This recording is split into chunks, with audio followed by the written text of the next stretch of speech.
नमस्कार, प्रणाम। जैसा कि आपको पता है कि डीआरडीओ में बहुत बम्पर रिक्वायरमेंट आ चुकी है। लगभग 203 पोस्ट आ चुके हैं, जिसमें इलेक्ट्रीशियन की सीट के लिए लगभग 30 सीट दी गई है। तो अगर आप भी तैयारी करना चाहते हैं और काफ़ी लंबे समय से अगर डीआरडीओ का सपना देखे हैं कि डीआरडीओ मुझे जाना है, और खासकर मैं उनके लिए भी बोलना चाहूँगा जो नए बच्चे हैं उनके लिए भी, तो डीआरडीओ में अगर आप जाना चाहते हैं तो आपके लिए बहुत अच्छा अपॉर्चुनिटी है। तैयार हो जाइए हमारे सफलता डीआरडीओ बैच से, जहाँ पे आपको बताना चाहता हूँ कि आपकी जो क्लासेस है वह आपकी पूर्णतः एप्लीकेशन पे स्टार्ट होने वाली है।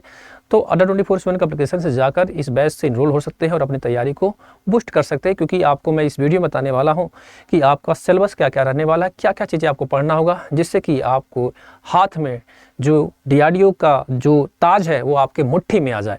तो इसके लिए आपको बहुत ही कड़ी मेहनत करनी पड़ेगी और सही सटीक तरीके से कंटेंट को पढ़ना होगा।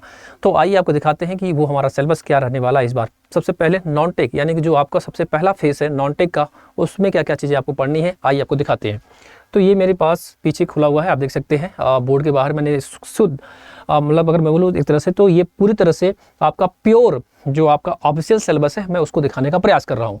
तो सीबीटी पर पहले आपको जो स्क्रीनिंग टेस्ट होगा आप देख सकते हैं, सबसे पहले आपका कॉमन टेस्ट होगा। 150 क्वेश्चन आपसे पूछे जाएंगे, जिसमें से आपको बताना चाहता हूँ कि इसमें आपके जनरल इंग्लिश और जनरल साइंस, यानी कि जनरल साइंस के 40 क्वेश्चन, जनरल इंग्लिश के 30 क्वेश्चन और साथ ही साथ में आपके मैथ के 40 क्वेश्चन और रीजनिंग के 40 क्वेश्चन आने वाले हैं।